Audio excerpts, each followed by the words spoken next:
ដីសូមស្វាគមន៍មកកាន់ candeveloper.com នៅពេលនេះសូមជួបជាមួយនឹងខ្ញុំបាទហានសុថនហើយខ្ញុំនឹងធ្វើវីដេអូបង្ហាញអំពីមេរៀន HTML ជាភាសាខ្មែរគឺ Hypertext Markup Language ឥឡូវនេះសូមចាប់ផ្ដើមជាមួយនឹងមេរៀនទី1នៃការរៀន HTML ជាភាសាខ្មែរមេរៀនទី1គឺជាការណែនាំឲ្យស្គាល់ពី HTML Introduction to HTML អ្វីទៅជា HTML HTML គឺជាកូដដែលគេសរសេរដើម្បីបង្កើត website ហើយស្ទើរតែគ្រប់រាល់នៅ website ទាំងអស់ដែលត្រូវបានសរសេរគឺចាប់ផ្ដើមឡើងដោយកូដ HTML អញ្ចឹងគឺដំណាក់កាលដំបូងនៃការបង្កើត website គឺគេត្រូវតែប្រើកូដ HTML ចំណុចទី2HTML requirement ដើម្បីរៀនកូដ HTML យើងត្រូវការ browser ដូចជា IE នេះហៅថា IE ហើយ Firefox នេះជា Firefox Google Chrome Opera ជាដើមឲ្យតាមប្រភេទនៃ browser ហើយមួយទៀតគឺយើងត្រូវការ text editor ដែលគេហៅថាដែលជា application អាចឲ្យយើងសរសេរអក្សរគឺ text បានដូចជា Notepad Sublime Text ឬក៏ Adobe Dreamweaver ជាដើមហើយឥឡូវសូមចូលដល់ចំណុចទី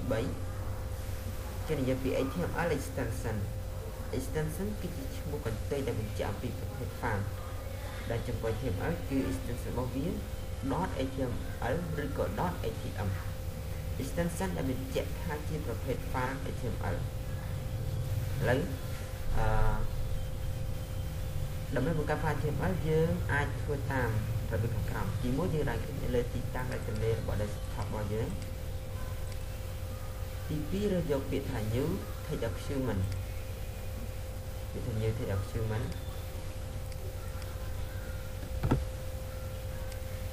ទី3ដាក់ឈ្មោះ file និង extension របស់វាឥឡូវខ្ញុំសូមអនុវត្តបងប្អូនគ្នាទី1 right click ហើយយកពាក្យថា new តមកយកពាក្យថា text document ខ្ញុំដាក់ពាក្យថា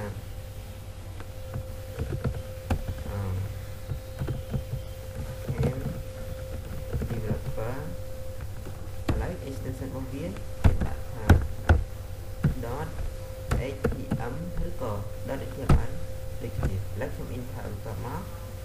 វាសួរដើម្បីឲ្យយើងបញ្ជាក់ថាជា file HTML ខ្ញុំយកពាក្យថា yes តមកអូខេ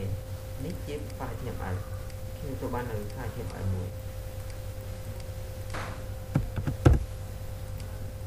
បាទនេះជា file HTML ទៅពេលនេះខ្ញុំ run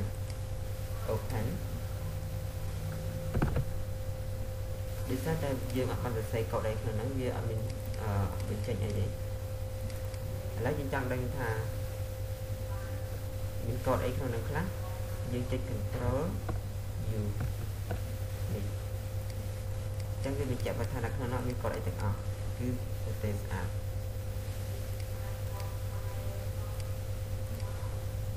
សូមអរគុណចំពោះការចូលរួមនៅរៀនមេរៀន HTML ហើយនៅមេរៀនបន្ទាប់យើងនឹងសិក្សាអំពីធាតុសំខាន់របស់ HTML ថាតើ